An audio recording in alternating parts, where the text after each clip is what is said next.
ഇനിയും ഉയർത്തുക എന്നല്ല, എനിക്ക് തോന്നുന്ന ഒരു 50%ഓളം ഹോട്ടലുകൾ ഈവൻ പിന്നെ 1000 രൂപ കൂടിയപ്പോഴും കൂട്ടിയിട്ടില്ല. പക്ഷെ ഇനി അങ്ങോട്ട് കൂട്ടാതെ യാതൊരു നിവൃത്തിയില്ല എന്ന ഘട്ടത്തിലേക്കാണ് പോകുന്നത്.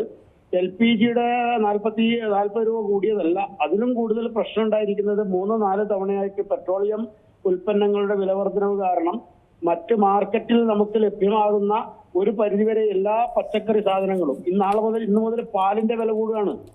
അതുപോലെ ഇഞ്ചി, നല്ലൊരു ഇഞ്ചി മാർക്കറ്റിൽ കിട്ടണമെങ്കിൽ 150 രൂപ കൊടുക്കണം.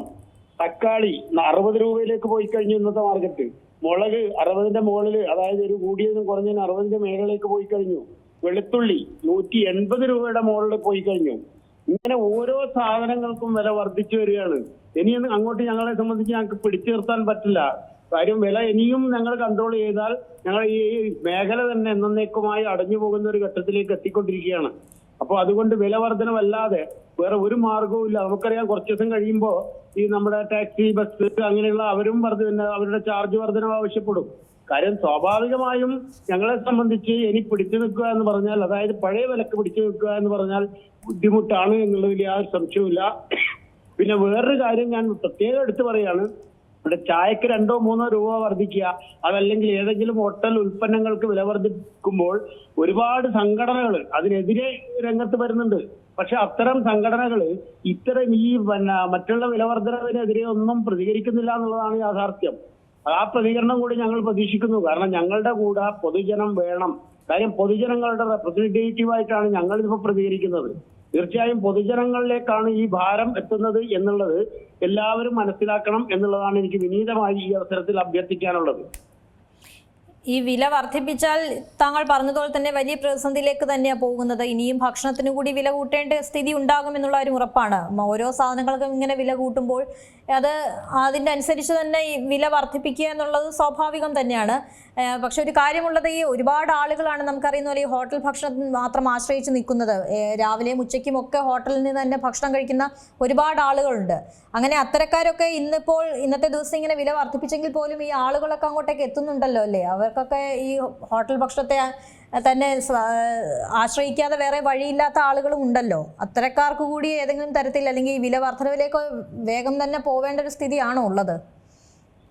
തീർച്ചയായിട്ടും. കാരണം അതാണ് ഞാൻ പറഞ്ഞുകൊണ്ടുവന്നത്. കാര്യം ഈ സാധാരണക്കാരന്റെ കുടുംബ ബഡ്ജറ്റിനെയും ഇത് വളരെയേറെ ആശ്രയിച്ചിരിക്കുന്നു. കാര്യം അവൻ വാങ്ങുന്ന ശമ്പളം, അതിൽ നിന്ന് അവൻ ചെലവഴിക്കുന്ന ഭക്ഷണത്തിന്റെ, നിങ്ങൾ നേരത്തെ സൂചിപ്പിച്ചതുപോലെ തന്നെ 2 നേരോ 1 നേരോ 3 നേരോ എത്ര സമയമായാലും ശരി, ഹോട്ടലുകളിൽ നിന്ന് കഴിക്കുന്ന ഭക്ഷണത്തിന്റെ വില കൂടുമ്പോൾ അവന്റെ എക്സ്പെൻസ് കൂടുകയാണ്. മൊത്തത്തിൽ ജനങ്ങളെ ബാധിക്കുന്ന ഒരു പ്രശ്നമാണിത്. ഇതിനെല്ലാം പുറമെ ഹോട്ടലുകാർ ഇപ്പോൾ എന്താ പറയണ്ടേ, ഇത് അനുഭവിക്കുന്ന വേറൊരു പ്രശ്നമാണ് തൊഴിലാളി പ്രശ്നം.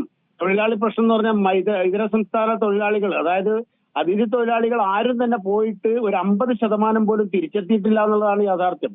ഈ 50%ഓളം ആളുകൾ തിരിച്ചെത്താതിരിക്കുമ്പോൾ ഈ മേഖലയിൽ ജോലി ചെയ്യാനും ബുദ്ധിമുട്ടാണ്. പിന്നെ തിരിച്ചെത്തിയവരാവട്ടെ, നേരത്തെ 600-700 രൂപ പെർ ഡേ ശമ്പളം വാങ്ങിച്ചുകൊണ്ടിരുന്ന ആളുകളൊക്കെ ഇപ്പം 800, 850, 900 എന്ന് പറയുന്നു. 10 ജോലിക്കാരുണ്ടെങ്കിൽ അവിടെയും ബാധ്യത 10-2000 രൂപ ഡെയിലി കൂടുകയാണ്. ഇതെല്ലാം ഞങ്ങളെ സംബന്ധിച്ച്, അതായത് എല്ലാ രീതിയിലും ഞങ്ങൾക്ക് ബുദ്ധിമുട്ടുള്ള ഒരു മേഖലയായി മാറിയിരിക്കുകയാണ്. കാര്യം ഇത് വില വർദ്ധിപ്പിക്കുക അല്ലാതെ എന്ത് ചെയ്യാൻ പറ്റും? നിങ്ങൾ തന്നെ ഒന്ന് ചിന്തിക്കും, മാധ്യമങ്ങൾ തന്നെ ഒന്ന് ചിന്തിക്കും, എങ്ങനെയാണ് ഞങ്ങൾ പിടിച്ചു നിർത്തുക? കാര്യം എല്ലാ മേഖലയിലും അങ്ങനെയാണല്ലോ.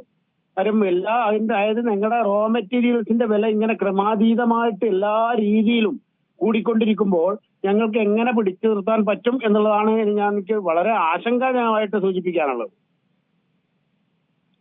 ഒരു ഘട്ടത്തിലൊക്കെ ഈ LPG കിട്ടാനില്ലാത്തൊരു സ്ഥിതിയൊക്കെ ഉണ്ടായിരുന്നു. അങ്ങനെ പല ഹോട്ടലുകളും അടച്ചുപൂട്ടേണ്ട അവസ്ഥയൊക്കെ നമ്മൾ കണ്ടതാണ്. നിലവിലിപ്പോൾ ഇതൊക്കെ കിട്ടാനുള്ളൊരു പ്രതിസന്ധി അത് ഒരു പരിധി വരെയെങ്കിലും മാറിയിട്ടുണ്ടോ?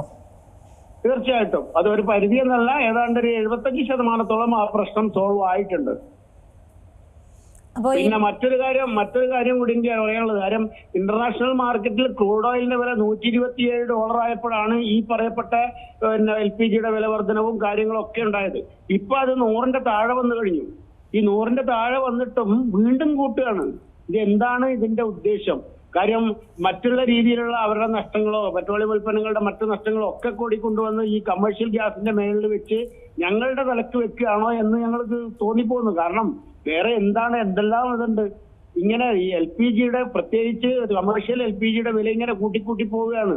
എന്നിട്ട് പിന്നെ അതായത് ഡൊമസ്റ്റിക്കിന്റെ വില കൂട്ടുന്നില്ല എന്ന് പറയുന്നു. പക്ഷേ ഡൊമസ്റ്റിക്കിന്റെ വില കൂട്ടിയില്ലെങ്കിലും നിങ്ങൾ നേരത്തെ പറഞ്ഞ പോലെ ഞാൻ വീണ്ടും പറയാണ്, 3 നേരോ അല്ല 2 നേരോ വെളിയിൽ നിന്ന് ഭക്ഷണം കഴിക്കുന്ന ആളുകളെ സംബന്ധിച്ച് ഹോട്ടലുകളിലെ വില കൂടുമ്പോൾ അത് വീട്ടിലെ LPGക്ക് വില കൂടിയതിന് സമാനമായില്ലേ? പിന്നെ എന്താണ് ആ വ്യത്യാസം? ഏറ്റവും പുതിയ വാർത്തകളും വിശേഷങ്ങളും വിരൽത്തുമ്പിലറിയാൻ സീ മലയാളം ന്യൂസ് എല്ലാ ഡിജിറ്റൽ പ്ലാറ്റ്ഫോമുകളിലും ലഭ്യം.